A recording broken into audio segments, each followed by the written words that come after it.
महाशिवरात्रि की महिमा। महाशिवरात्रि कब मनाया जाता है? फाल्गुन माह के कृष्ण पक्ष की चतुर्दशी तिथि को पूरे देश में धूमधाम से महाशिवरात्रि मनाया जाता है। इस बार 8 मार्च 2024 को महाशिवरात्रि का त्यौहार मनाया जाएगा। माना जाता है कि इस पर्व पर देवों के देव महादेव और आदि शक्ति पार्वती का विवाह हुआ था। इस दिन सभी साधक महाशिवरात्रि व्रत और उपवास रखते हैं। वहीं पूरे विधि विधान के साथ पूजा और अनुष्ठान करते हैं। अगर आप महाशिवरात्रि पूजन सामग्री लिस्ट के बारे में जानना चाहते हैं तो लिस्ट पढ़िए। महाशिवरात्रि पूजन सामग्री लिस्ट 2024। जो भी भक्त महाशिवरात्रि को अनुष्ठान विधि विधान से करने की इच्छुक हैं तो उन्हें हम यहाँ महाशिवरात्रि पूजन सामग्री लिस्ट उपलब्ध करवा रहे हैं, जो कि आपके पूजन के लिए अति आवश्यक है।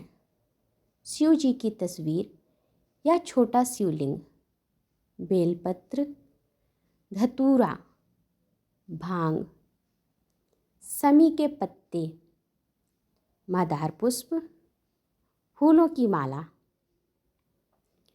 गाय का दूध, दही, शक्कर, जनेऊ, चंदन, केसर, अक्षत, गंगाजल, महादेव के लिए वस्त्र, कमल और सफ़ेद फूल, शहद, बेर, मौसमी फल, खस, इत्र, लौंग, छोटी इलायची, पान, सुपारी, मौली, रक्षा सूत्र, भस्म, अभ्रक, कुश का आसन, भोग के लिए हलवा, ठंडाई, लस्सी, मालपुआ आदि। महाशिवरात्रि व्रत कथा, शिव चालीसा, शिव आरती की पुस्तक, पूजा के बाद हवन सामग्री, परिमल द्रव्य, रत्न, आभूषण, दान के लिए कंबल, वस्त्र, अन्न, गुड़, घी, फल आदि। आरती के लिए दीपक, गाय का घी, कपूर। माता पार्वती के लिए श्रृंगार सामग्री, साड़ी। यह महाशिवरात्रि पूजन सामग्री लिस्ट है। महाशिवरात्रि में भगवान शिव तथा माता पार्वती की आराधना करने से सुख और समृद्धि प्राप्त होती है। इसके साथ ही जो महाशिवरात्रि का व्रत को पवित्र मन से करता है उस भक्त को फिर कभी कोई कष्ट छू नहीं पाता है। भगवान शिव की पूजा विधि। जो भी महादेव भक्त महाशिवरात्रि के पावन पर्व पर व्रत या अनुष्ठान करने जा रहे हैं तो सबसे पहले आप भगवान शिव की पूजा विधि को भी समझ लीजिए। महाशिवरात्रि के दिन सुबह जल्दी उठकर स्नान आदि क्रिया करके पूर्ण भाव के साथ भगवान महादेव के शिवलिंग के सामने बैठकर अपने व्रत का संकल्प लें। संकल्प के दौरान उपवास की अवधि पूरा करने के लिए भोलेनाथ का आशीर्वाद लें। इसके अतिरिक्त आप जो भी व्रत लेना चाहते हैं, जैसे फलाहार या निर्जला व्रत, इसका भी आप भगवान महादेव के समक्ष संकल्प लें। ऊपर दिए गए शुभ मुहूर्त में से किसी भी मुहूर्त में आप पूजा आरंभ करें। अब सबसे पहले भगवान शिव को पंचामृत से स्नान कराएं। साथ ही केसर के 8 लोटे जल चढ़ाएं। इसके बाद आप वस्त्र, चंदन, गुलाल, अबीर चढ़ाएं, जनेऊ चढ़ाएं। अब बेलपत्र, भांग, धतूरा, जायफल, कमलगट्टे चढ़ाएं, जो कि भगवान भोलेनाथ को अति प्रिय हैं।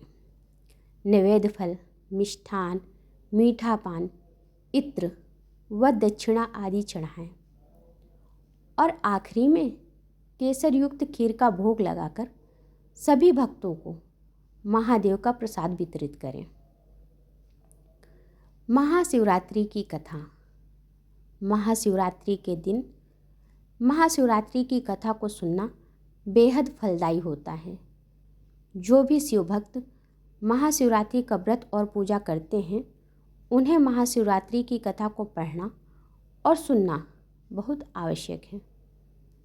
शिव पुराण की कथा के अनुसार एक गांव में एक शिकारी था जो पशुओं का शिकार करके अपना घर परिवार चलाता था। वह गांव के ही एक साहूकार का कर्जदार था। वह काफ़ी प्रयासों के बाद भी कर्ज से मुक्त नहीं हो पा रहा था। एक दिन क्रोधित होकर साहूकार ने उसे शिव मठ में बंदी बना लिया। उस दिन शिवरात्रि थी।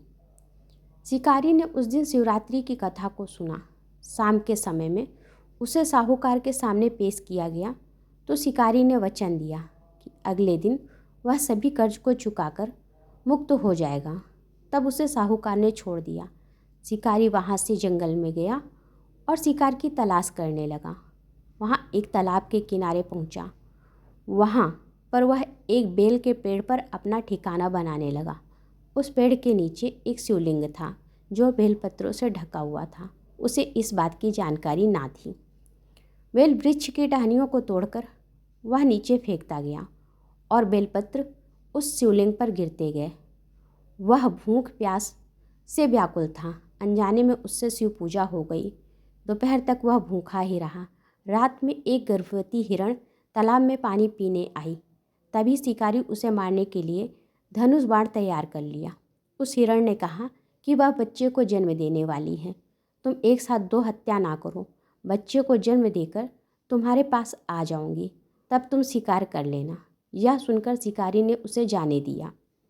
कुछ देर बाद एक और हिरण आई तो शिकारी उसका शिकार करने को तैयार हो गया। तभी उस हिरण ने कहा कि वह अभी ऋतु से मुक्त हुई है। वह अपने पति की तलाश कर रही है क्योंकि वह काम के वशीभूत हैं। वह जल्द ही पति से मिलने के बाद शिकार के लिए उपस्थित हो जाएगी। शिकारी ने उसे भी छोड़ दिया। देर रात एक हिरण अपने बच्चों के साथ उस तालाब के पास आई। शिकार एक साथ कई शिकार देखकर खुश हो गया। वह शिकार करने के लिए तैयार हो गया। तभी उस हिरण ने कहा कि वे अपने बच्चों के साथ इनके पिता की तलाश कर रही है। जैसे ही वो मिल जाएंगे तो वह शिकार के लिए आ जाएगी। इस बार शिकारी उन्हें छोड़ना नहीं चाहता था, लेकिन उस हिरण ने शिकारी को उसके बच्चों का हवाला दिया तो उसने उसे जाने दिया। अब शिकारी बेल वृक्ष पर बैठकर बेलपत्र तोड़कर नीचे फेंकता जा रहा था। अब सुबह ही होने वाली थी। तभी वहाँ एक हिरण आया। शिकार उसे मारने के लिए तैयार था, लेकिन हिरण ने कहा कि इससे पहले 3 हिरण और उनके बच्चों को तुमने मारा है तो उसे भी मार दो, क्योंकि उनका वियोग सहन नहीं होगा। यदि उनको जीवन दान दिया है तो उसे भी छोड़ दो। परिवार से मिलकर तुम्हारे समक्ष उपस्थित हो जाऊंगा।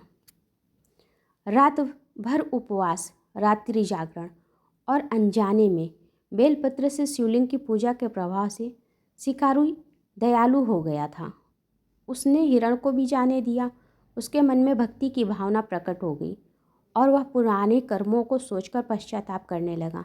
तभी उसने देखा कि हिरण का पूरा परिवार शिकार के लिए उसके पास आ गया है।